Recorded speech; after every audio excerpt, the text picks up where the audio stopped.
The silence in Seoul's most exclusive restaurant was deafening. 40 pairs of eyes watched as Nozipho Dlamini, a chef who had clawed her way from the streets of Durban to the pinnacle of Korean fine dining, stood face to face with the man who could destroy everything she had built with a single phone call. Kang Sejun had just humiliated her most loyal waitress in front of the city's most powerful diners. And now he sat there with that cold smile, waiting for her to bow and apologize like everyone else always did. But Nozipho had never bowed to anyone.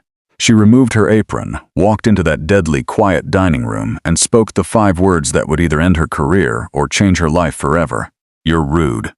"Leave my restaurant!" The entire restaurant fell silent.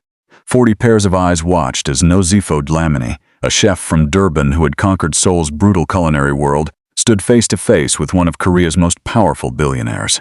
His expensive cologne couldn't mask the arrogance that had just humiliated her best waitress in front of everyone.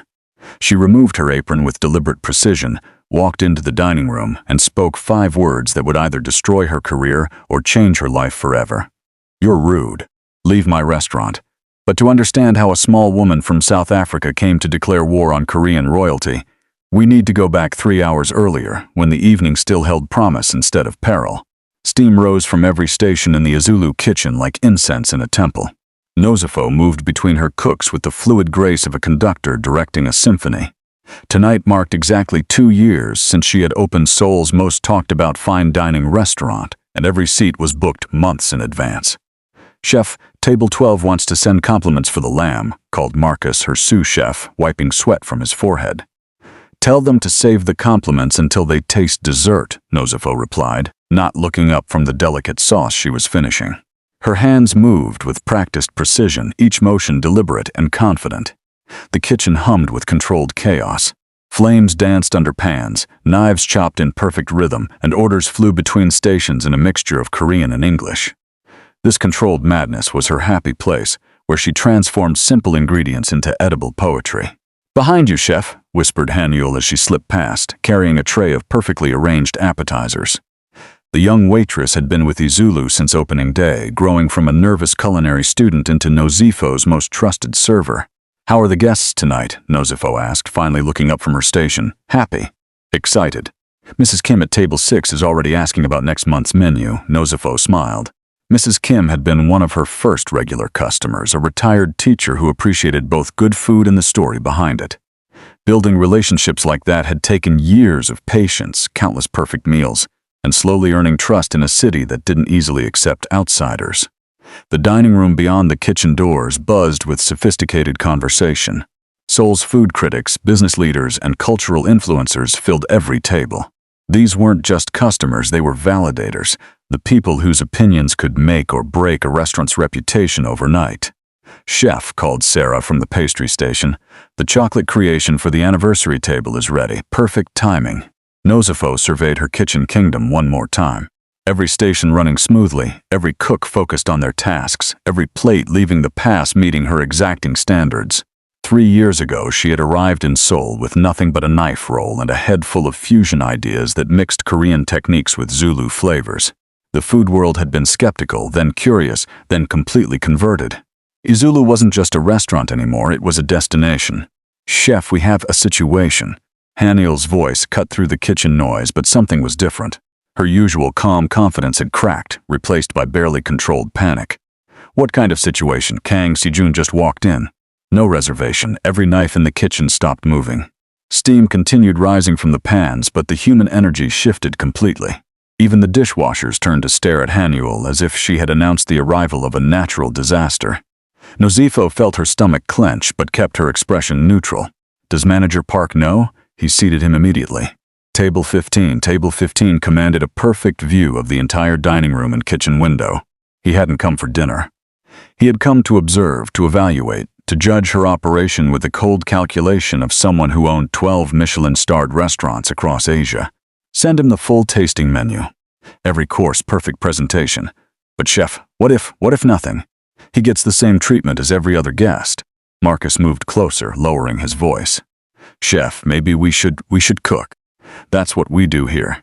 But everyone in the kitchen understood what had just changed. Kang Sejun wasn't just another wealthy customer. His family's business empire included luxury hotels, entertainment complexes, and restaurant chains that spanned 3 continents. He was the kind of man who could make careers or destroy them with a single phone call. Nozipho returned to her station, but her movements felt different now. Each plate carried extra weight, and every garnish needed perfect placement. If he wanted to see her work under pressure, she would show him what pressure really looked like. The next 20 minutes passed in tense efficiency. Orders continued flowing to the dining room, but everyone's attention kept drifting toward table 15. Through the kitchen window, they could see him sitting alone, checking his phone periodically while surveying the room like a general studying a battlefield. "First course is out," announced Marcus. "How did he react?" "No reaction at all. Just started eating." No reaction was somehow worse than praise or criticism. It suggested professional evaluation rather than genuine enjoyment, the cold assessment of someone determining whether her restaurant met his standards. Chef Nozipho appeared at the pass again, but this time her face had gone completely pale. "He's complaining about service timing. How long has he been waiting?" 18 minutes for his second course. Nozipho's jaw tightened. 18 minutes was completely normal for their kitchen, especially on busy nights when every dish was prepared fresh to order. Every other customer understood that quality required time. Take him the amuse-bouche personally. "Explain our preparation methods. Are you sure? He came here to evaluate us." "Let's give him something worth evaluating." Haniel lifted the small plate of perfectly arranged flavors and walked toward the dining room with the careful steps of someone approaching a dangerous animal. Through the window, they watched her bow respectfully and begin explaining the dish's preparation. Kang Saijun didn't look at the food. His eyes remained fixed on the kitchen window, staring directly at Nozipho with the intensity of someone solving a complex equation. She met his gaze without flinching, her hands continuing their work as if his presence meant nothing. Then his voice cut through the restaurant's gentle hum like a knife through silk. "This is completely unacceptable." The words weren't shouted, but they carried clearly across the dining room. Conversations faltered, forks paused halfway to mouths, and every head turned toward table 15. "I've been waiting 22 minutes for food that should take 10. What kind of establishment are you running here? Are you feeling the tension building? This story is about to explode in ways you won't expect. Don't go anywhere, because what happens next will leave you speechless. You definitely want to see how this incredible woman handles what's coming." The dining room fell into the kind of silence usually reserved for catastrophes. 40 conversations stopped simultaneously, creating a vacuum of shock that seemed to suck all oxygen from the space. Even the background music seemed to quiet in response to the verbal assault. Nozipho's hands froze mid-motion. The sauce she was preparing continued simmering, but her attention had shifted completely to the scene unfolding beyond the kitchen window. Through the glass, she could see Haniel's shoulders trembling as she maintained her professional composure despite the public humiliation. "I apologize for any inconvenience, sir." Haniel's voice carried clearly in the deadly quiet room. "Each dish is prepared fresh to order to ensure. I don't care about your excuses. I care about competent service." Each word felt like a physical blow. Nozipho watched her most loyal employee, a young woman who had never received a single customer complaint in 2 years, being systematically destroyed in front of Seoul's most influential diners. Marcus stepped beside her at the pass. "Chef, what do we do? We finish service." "But we finished service." Her voice carried steel, but inside, something was building like steam in a pressure cooker. Haniel had been with her since the beginning, working double shifts when they couldn't afford full staff, staying late to perfect every detail of service presentation, believing in Azulu's vision when half of Seoulsur predicted failure. "Perhaps if you could give us just a few more minutes," Haniel continued, her voice smaller now but still professional. "A few more minutes? Do you have any idea who I am?" "Yes, sir, mister." "Kang, we absolutely understand. Then you understand that this level of service is completely inadequate for someone of my position. As if his bank account granted him special rights to humiliate hard-working people. As if money purchased permission to treat others as inferior beings. Nozipho set down her spoon with deliberate precision. The gentle clink of metal against ceramics seemed to echo through the kitchen like a gunshot. "Chef, please don't," Sarah whispered from her pastry station. But Nozipho was already removing her apron, her movements measured and purposeful. Every eye in the kitchen watched as she folded the fabric carefully and placed it on the counter beside her station. "Where are you going?" Marcus asked, though his expression suggested he already knew. "To handle this. Chef, think about what you're doing." "I am thinking." I'm thinking that nobody talks to my staff that way in my restaurant. The kitchen held its collective breath as she walked toward the dining room doors. Behind her, 12 staff members watched their boss march toward what could be the end of everything they had built together. The dining room felt different when she entered it. Heavier somehow, charged with the electricity of impending conflict. Every customer had stopped eating, their attention focused entirely on the drama unfolding at table 15.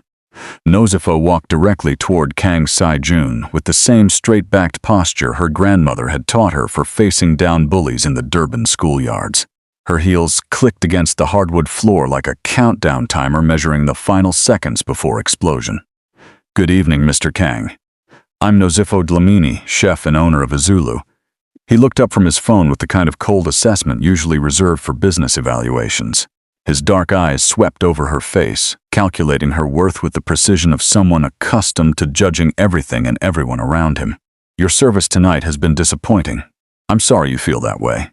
Perhaps you'd be more comfortable dining somewhere with different standards." A ripple of shock passed through the restaurant like wind through wheat. Someone's water glass clinked against their plate. Another customer's phone buzzed with an incoming message, the sound somehow too loud in the tense atmosphere. Kang Si-jun's expression shifted slightly, surprise flickering across features that probably hadn't shown genuine emotion in years. "Are you suggesting I leave?" "I'm suggesting that guests who can't appreciate the time and care that goes into preparing exceptional food might find better value at establishments that prioritize speed over quality." The silence stretched like piano wire under tension. Every server had stopped moving, every customer leaned forward in their chairs, and everyone understanding they were witnessing something unprecedented in Seoul's normally hierarchical society. Behind the scenes, phones were already appearing from purses and pockets. The food blogger at table 8 had his camera discreetly positioned. 3 different Instagram influencers were going live without announcing it. Kang Si-jun stood slowly, his movements deliberate and controlled. He was taller than she had expected, his presence commanding even in defeat. Close enough now that she could smell his expensive cologne, see the perfect tailoring of his suit, recognize the calculated coldness behind his professional mask. "You're asking me to leave your restaurant." It wasn't a question. It was a statement that would echo through Seoul's business community within hours, shared and reshared until it became legend or cautionary tale. Nozipho met his gaze without flinching, drawing strength from 2 years of building something beautiful, from memories of her grandmother's fierce independence, from the knowledge that some principles were worth defending regardless of cost. "You're rude, leave my restaurant." The words struck the dining room like lightning. For exactly 4 heartbeats, nobody moved, nobody breathed. The entire space existed in a bubble of absolute silence while 40 minds processed what they had just witnessed. Then Kang Si-jun smiled. Not warmly, not pleasantly, but with the satisfied expression of someone who had just confirmed a hypothesis about human nature. The smile of a predator who had successfully provoked prey into making a fatal mistake. "Thank you for the enlightening evening, Chef Dlamini." He placed precise payment on the table, enough to cover his unfinished meal, plus a tip that somehow felt more insulting than no tip at all. Each movement was measured, controlled, designed to convey dignity and retreat while promising future consequences. The dining room watched in stunned silence as one of Korea's most powerful businessmen walked toward the exit with the steady pace of someone who had never been refused anything in his life. His footsteps echoed against the hardwood until the front door closed behind him with final, ominous softness. Then chaos erupted. Phones appeared everywhere, cameras flashing and videos recording. The Instagram influencers were frantically typing captions while live-streaming reaction content. The food blogger was already uploading footage with hands that shook slightly from excitement. "Oh my God, did you see that?" She actually threw him out. "This is going to be everywhere in an hour." Her career just ended. Her career just began. Conversations exploded across every table as customers debated what they had witnessed. Some faces showed admiration, others displayed shock. Many reflected the uncomfortable uncertainty of people who had just watched social order flip upside down. Nozipho stood in the center of the chaos, watching her carefully controlled world transform into something wild and unpredictable.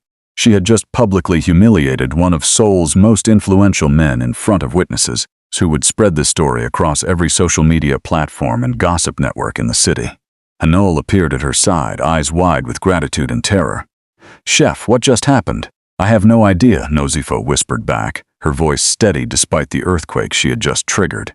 But we're about to find out. The rest of the evening passed in surreal fashion. Every remaining customer seemed hyper-aware they were part of history in the making. Conversations buzzed with speculation about consequences and courage. Several diners asked for photos with her, treating her like a celebrity or revolutionary.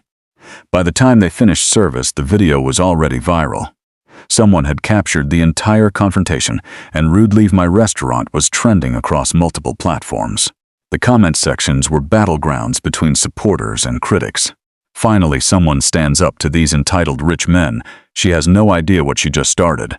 Respect for having principles, stupidity for not knowing her place. This is why Seoul needs more diversity. This is why outsiders don't understand Korean business culture. Nozipho sat alone at the bar after sending her staff home early, scrolling through endless reactions on her phone. The video had been viewed over 50,000 times in just 2 hours. Her small moment of principle had become Seoul's evening entertainment. Her phone rang with the first of what would be many calls from reporters.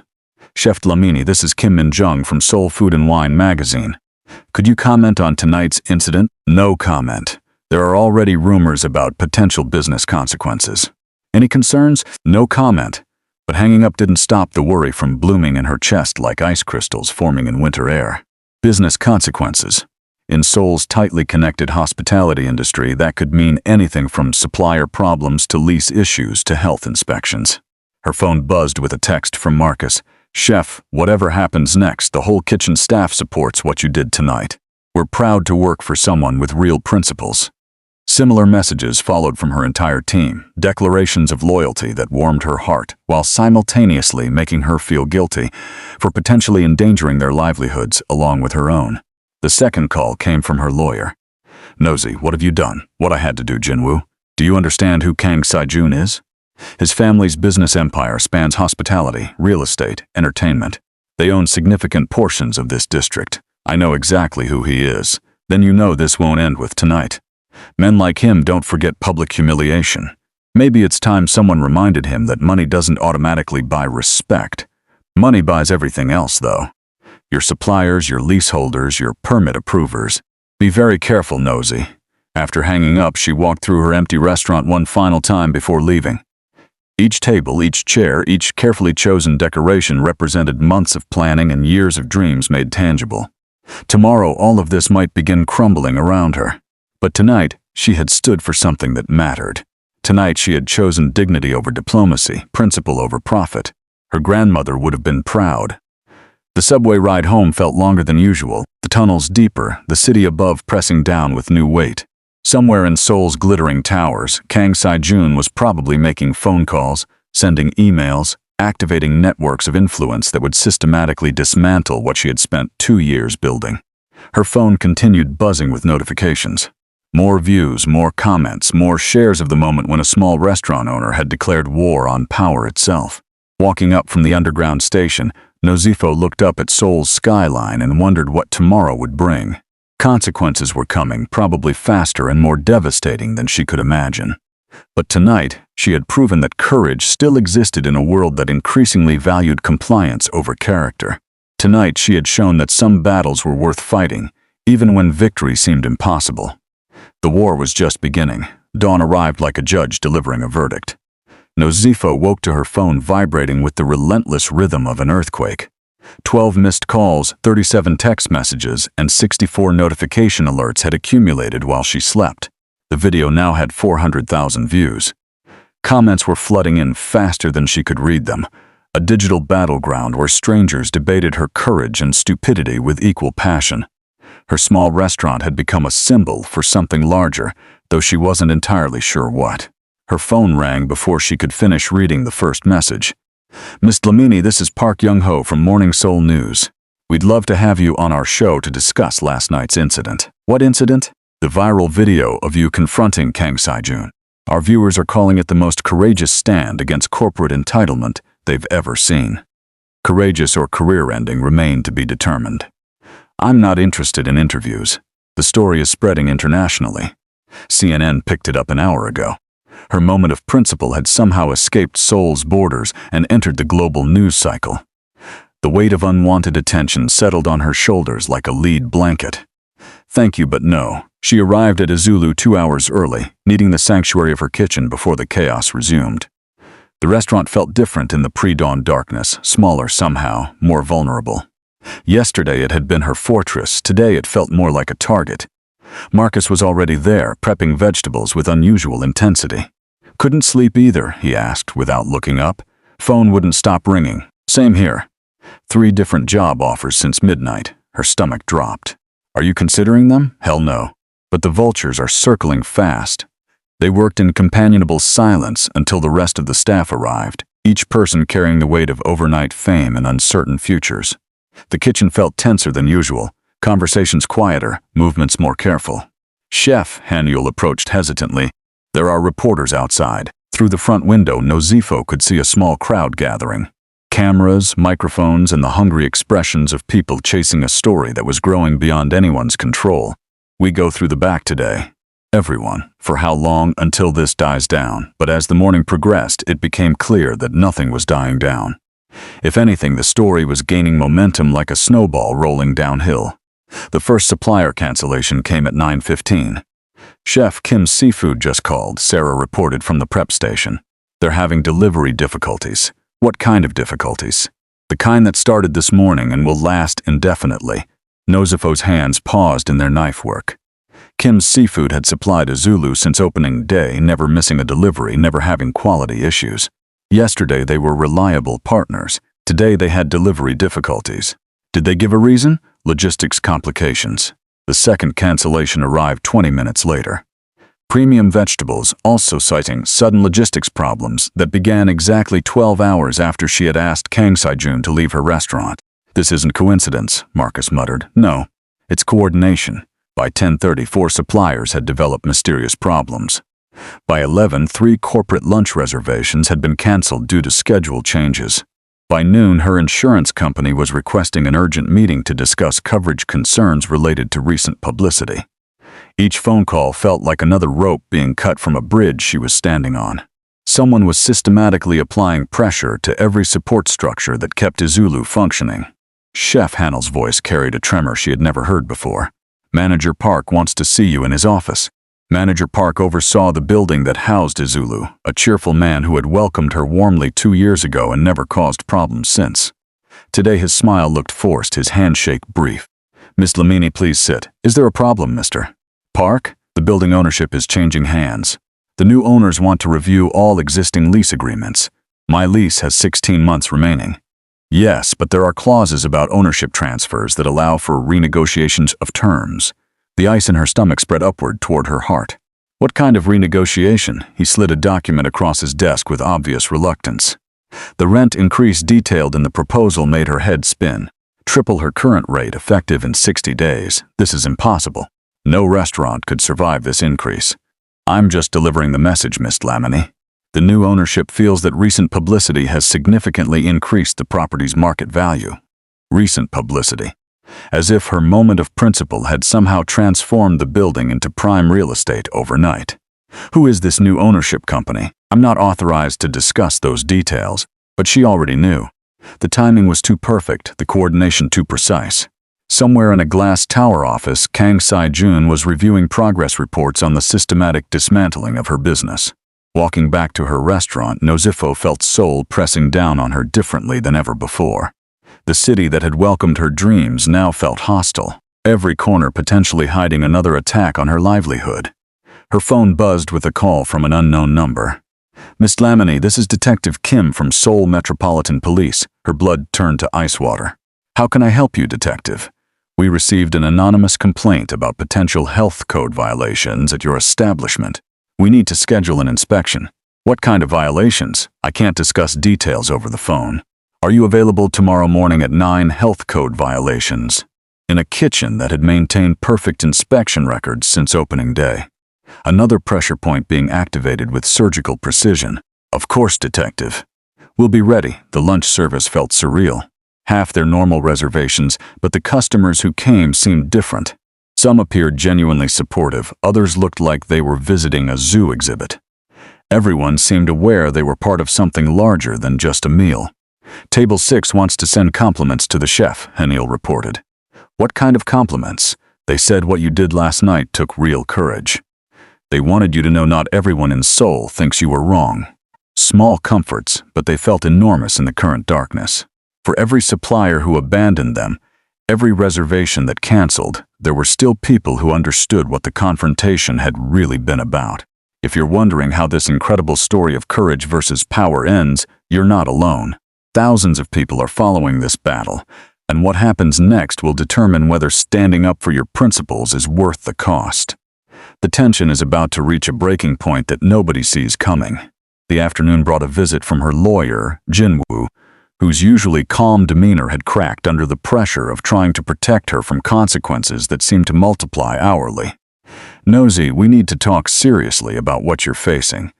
They sat in the empty dining room while her staff cleaned around them, everyone pretending not to listen to every word of a conversation that would determine all their futures. "How bad is it, Jinwoo?" "Bad.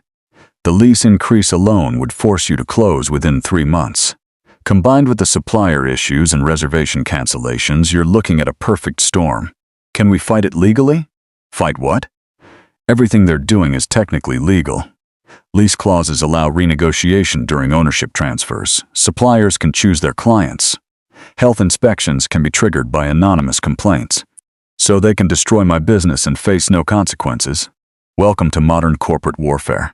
Clean, efficient, and completely legal." Jinwoo pulled out a tablet and showed her news articles that had appeared throughout the day. The story was spreading beyond Seoul, beyond Korea, becoming an international symbol of David versus Goliath. "The irony," he said, "is that this publicity could actually help you in the long run. If you survive the short run, what do you mean? People love underdogs.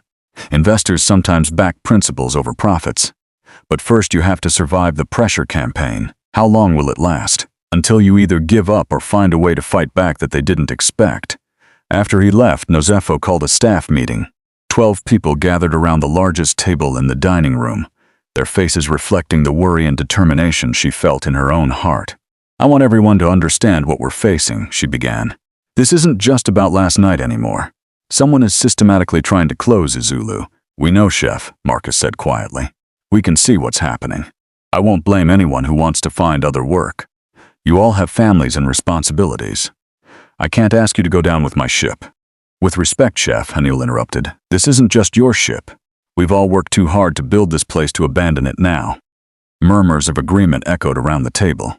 Sarah nodded vigorously from her seat near the window. James from the dishwashing station straightened his shoulders like a soldier accepting orders. "What do we do?" asked Lisa from the prep station. "We cook, we serve. We maintain our standards no matter what pressure they apply. And if the suppliers keep canceling, we find new suppliers. We adapt, we survive." "What about the rent increase?" Nozipho took a deep breath.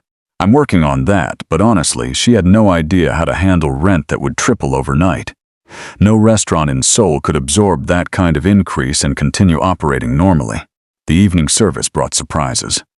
Despite the morning's cancellations, walk-in customers appeared throughout the night. People who had seen the video, read the stories, and decided to show support with their wallets. "Chef," Hanil reported during the dinner rush, "Table 12 wants to pay for Table 8's meal.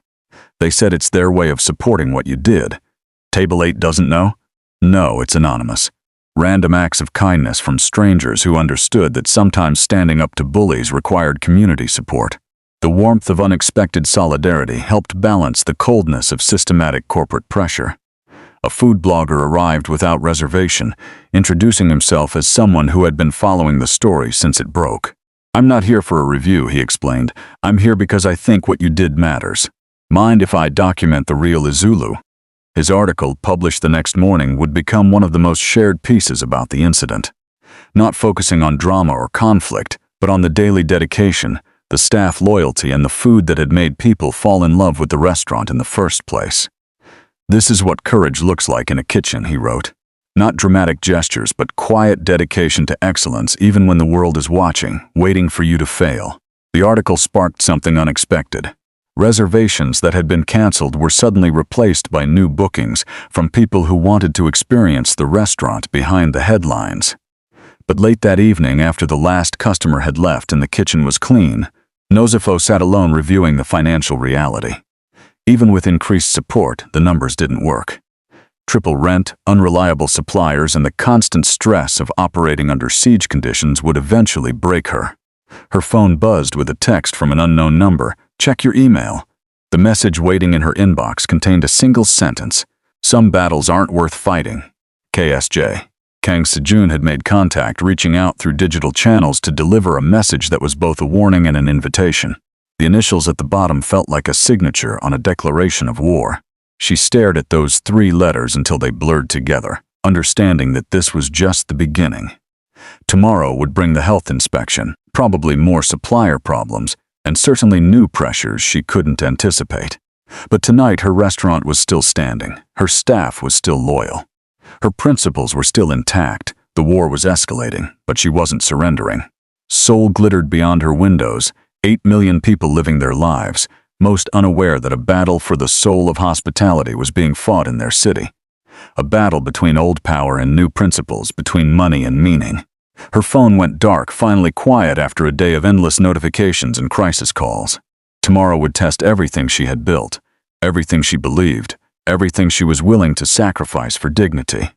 But tonight she would plan her counterattack. The machine was grinding toward its inevitable conclusion, applying pressure with mechanical precision.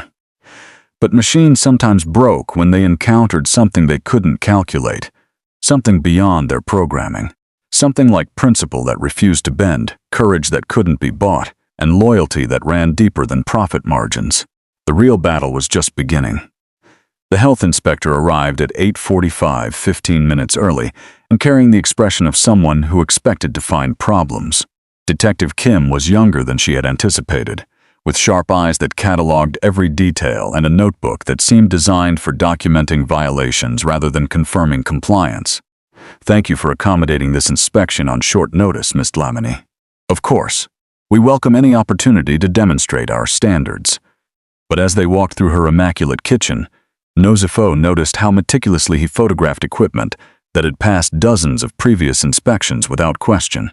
His questions felt scripted, designed to create doubt rather than ensure safety. "This refrigeration unit, when was the last maintenance check?" 2 weeks ago. "I have complete documentation." "And this prep station, how do you prevent cross-contamination?" "We follow protocols that exceed all city requirements." Each answer seemed to disappoint him slightly, as if he had arrived expecting violations that weren't materializing. After 90 minutes of intensive examination, he closed his notebook with obvious frustration.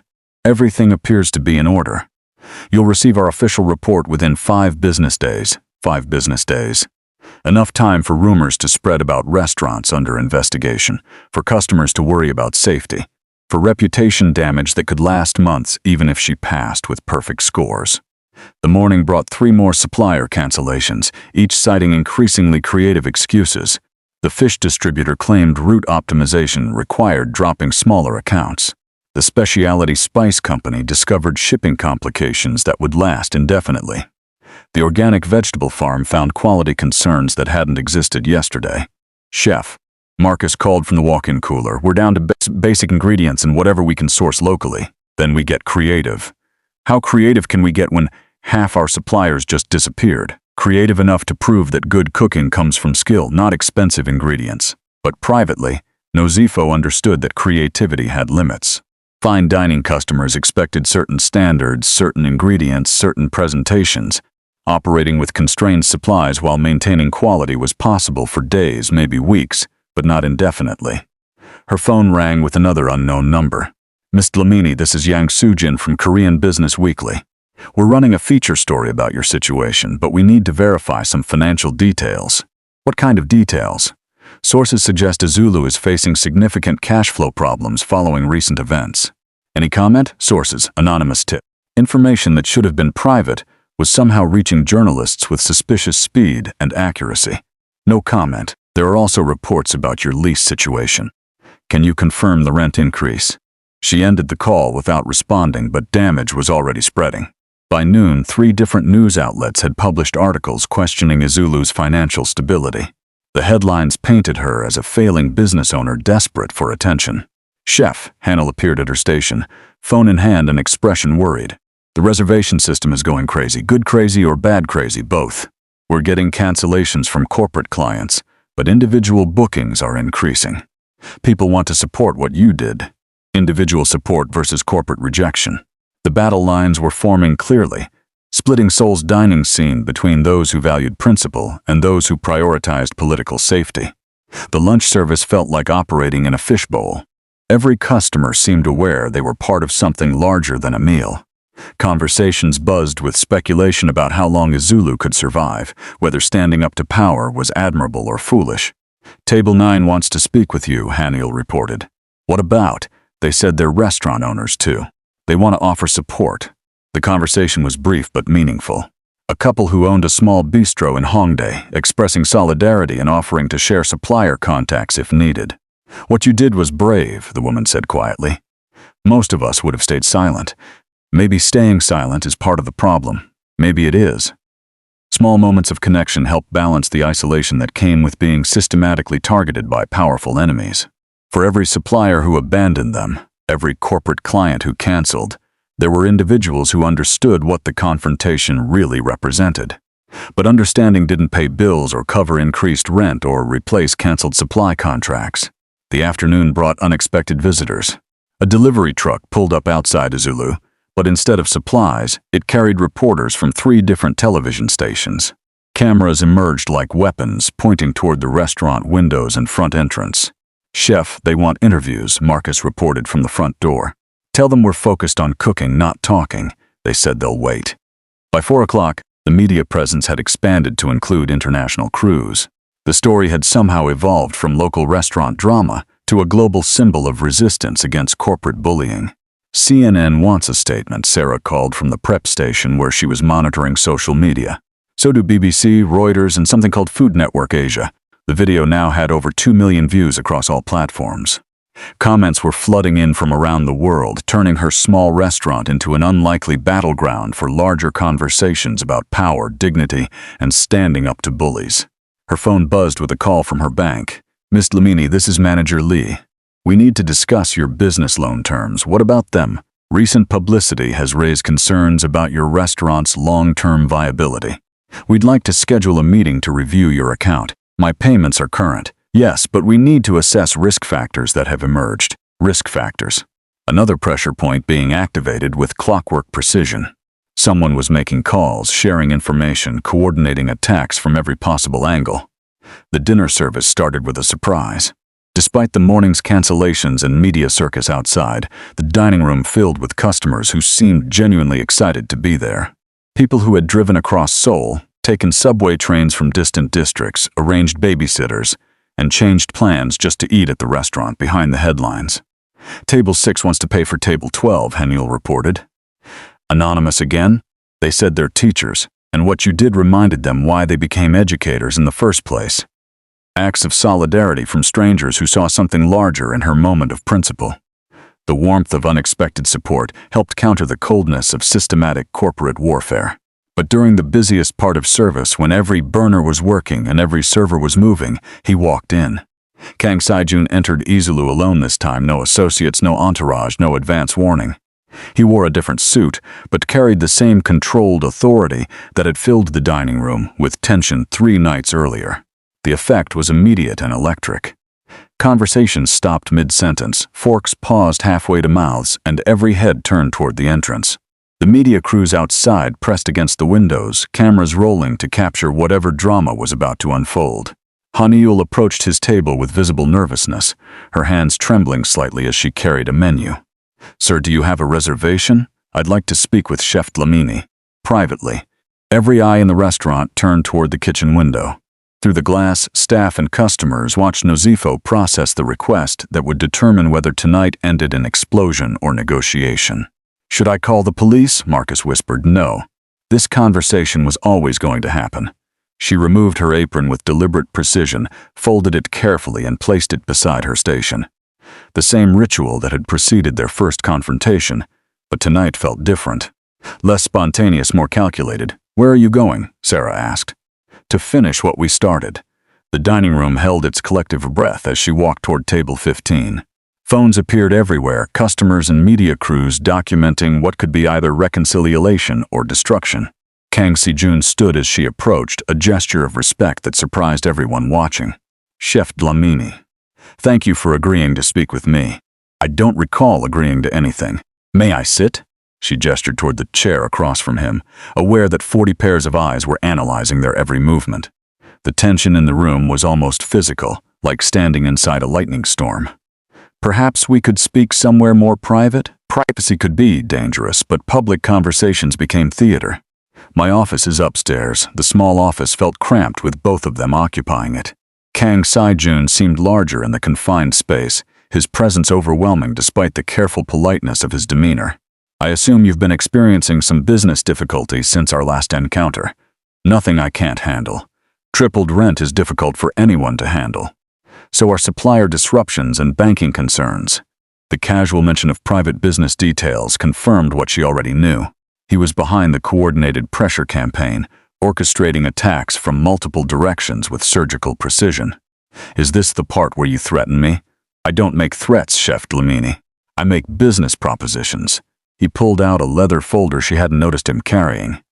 Inside were architectural drawings, financial projections, and business plans that made her head spin with their scope and ambition. What is this, a partnership proposal? 3 Izulu locations, Seoul, Tokyo, Singapore. Your name on every door, your recipes in every kitchen, your staff trained to replicate your standards. She stared at documents that transformed her small restaurant into an international brand. The numbers were staggering, the possibilities breathtaking, the implications terrifying. Why would you want to partner with someone who publicly embarrassed you? Because you did something I didn't expect. Something I respected? You chose principle over profit. You stood up for your staff when it would have been easier to stay silent. That kind of integrity is rare in this industry. Nozipho flipped through pages of detailed expansion plans, seeing her dream restaurant reimagined on a scale she had never dared to imagine. Everything she had built multiplied across 3 countries and backed by unlimited resources. What's the real cost? Standard partnership terms. Kang Group provides capital, locations, marketing, and operational infrastructure. You provide recipes, training protocols, and brand identity. And control? Shared decision-making on all significant operational choices. Define shared, 60-40 partnership structure. My organization handles business operations. You maintain complete authority over culinary and service standards. 60-40. Which meant he would control major business decisions while she focused on food and staff training. Creative freedom within a corporate framework. Get ready for the most shocking twist in this entire story. What happens next will change everything you think you know about power, respect, and finding unexpected solutions to impossible problems. You will not see this coming. So you get to overrule me on anything classified as business operations. I get to protect the investment from market pressures and political complications. You get to cook without worrying about rent increases, supplier politics, or anonymous health inspections. The offer was simultaneously liberation and imprisonment. Freedom from daily business pressures that were slowly crushing her, but at the cost of true independence. Why are you really doing this? Kang Saijun was quiet for a moment, his composed mask slipping slightly to reveal something more human underneath. Because I've eaten at every significant restaurant in Seoul, and most of them taste like committee decisions. Yours tastes like passion. Do you know how rare that is? Passion doesn't guarantee success. No, but it creates something worth protecting, worth expanding. She studied his face, searching for signs of manipulation or hidden agendas. But his expression seemed genuine, almost vulnerable in its honesty. What happens to my current staff? They become regional training managers for the expansion. Better salaries, benefits, opportunities for advancement. And if I refuse your offer, then you refuse. The business pressures you're facing don't magically disappear, but I stop making them worse. Just like that? Just like that. Though I should mention that other investors are starting to notice your situation. If you don't partner with me, someone else will eventually make you an offer. Other investors, your story has attracted international attention. People love supporting underdogs who stand up to bullies. She walked to the small window overlooking the dining room.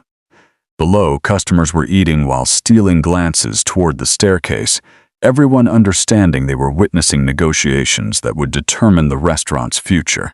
I need time to consider this. How much time? 1 week. You have 3 days. After that, market conditions become unpredictable. More pressure, business reality. Opportunities have shelf lives, especially in hospitality. He stood to leave, then paused at the door. For what it's worth, Chef Nozipho, I hope you accept. Why? Because Seoul needs restaurants run by people who can't be bought, even if they can be partnered with. After he left, Nozipho sat alone in her office, staring at the folder that represented either salvation or surrender. The documents outlined a future bigger than anything she had imagined, but also more controlled than anything she had wanted. She went downstairs to find her staff cleaning after service with unusual quiet. Everyone was trying not to ask about the private conversation, but curiosity filled the kitchen like steam from hot ovens. "Well," Marcus finally asked, "do I start updating our resumes or planning for world domination?" "I honestly don't know." She gathered them around the largest table and explained the partnership proposal, watching their faces cycle through surprise, excitement, worry, and calculation. "What do you think?" she asked. "I think," Haniel said slowly. "It sounds too good to be true, but also too good to refuse," Sarah added. "This is exactly what he wanted," Marcus shook his head. "Corner us until his offer looks like the only option." "Maybe we're cornered regardless," James said quietly. "Maybe this is the best way forward." Or maybe, Lisa added from her prep station, "we're giving him everything he wanted without making him pay the real price." "What real price?" "Admitting the pressure campaign was wrong. Apologizing publicly for trying to destroy us. Showing Seoul that bullying has consequences." The words resonated deeply. Accepting the partnership felt like rewarding bad behavior, like teaching every powerful person in Seoul that enough pressure would eventually break anyone's principles. But refusing might mean losing everything anyway. "I have 3 days to decide," she said finally. "Whatever I choose affects all of you." "No," Haniel said firmly. "This is your restaurant, your choice. We'll support whatever you decide, even if it means starting over somewhere else." Even then, the next 2 days passed in surreal fashion. Media attention continued growing, reservation requests increased daily, and expressions of support arrived from around the world. But the business pressures remained constant, a steady drumbeat of problems designed to wear down resistance through accumulated stress. On the final day, Nozipho made her decision. Kang Si-jun returned at closing time, carrying contracts and a pen, ready to finalize whatever choice she had made. They sat in the empty dining room, partnership agreements spread between them like a peace treaty ending an undeclared war. "Have you decided?" he asked. "I have." And she looked around her restaurant one final time. At the carefully chosen artwork, the perfectly arranged tables, the kitchen window that had been both watchtower and fortress. "I'll accept your partnership offer, but with modifications." "What modifications?" "First, complete creative control remains with me. No compromises on food quality, staff treatment, or restaurant culture." "Agreed." "Second, you publicly acknowledge that the pressure campaign was inappropriate business conduct." For the first time, he hesitated. "That could complicate other business relationships. Then we don't have a deal." They stared at each other across the table, two people who had tested each other's limits finally reaching the real negotiation. "A private acknowledgement," he offered. "Personal, not public. Public or no partnership." "Why is this so important?" "Because other people are watching. Small business owners who might face similar pressure. They need to know that bullying has consequences." He signed the public acknowledgement with obvious reluctance, then looked up with something that might have been admiration. "You realize you just negotiated with someone who could have destroyed you completely? You realize you just partnered with someone who refused to be destroyed?" The announcement the next day created another media sensation. Not just because of the business partnership, but because of Kang Si-jun's public statement acknowledging that aggressive pressure tactics had no place in Seoul's business community. 1 year later, the first International Izulu opened in Tokyo to critical acclaim. 6 months after that, Singapore followed. Each location maintained the intimate atmosphere and uncompromising standards that had made the original special. But the Seoul restaurant remained her favorite, the place where courage had transformed into opportunity, where standing up to power had somehow led to sharing it. Standing in her expanded kitchen on the 3rd anniversary of the confrontation, watching her original staff train new chefs in the art of principle-driven cooking, Nozipho reflected on the strange journey that had brought her here. Sometimes standing up to bullies meant fighting them. Sometimes it meant finding ways to work with them that preserved what mattered most. The important thing was never backing down from core principles, even when the whole world seemed aligned against you. Her phone buzzed with a text from Kang Si-jun. "Singapore location just received its first Michelin star." "Congratulations, partner," she typed back. "Just wait until you see what we do with the New York expansion." Outside, Seoul hummed with endless possibility, a city where a girl from Durban could declare war on power and somehow end up sharing it. where 5 words spoken in anger had transformed into an international success story. You're rude. Leave my restaurant. The words that started everything, proving that sometimes the most ordinary moments require the most extraordinary courage. If this story of transformation, courage, and unexpected partnerships inspired you, please hit that subscribe button and share this video with anyone who needs to hear about the power of standing up for what's right. Sometimes the bravest thing you can do is speak truth to power, even when it seems like you have everything to lose. Because sometimes, just sometimes, courage creates opportunities you never imagined possible. Thank you for following this incredible journey with us.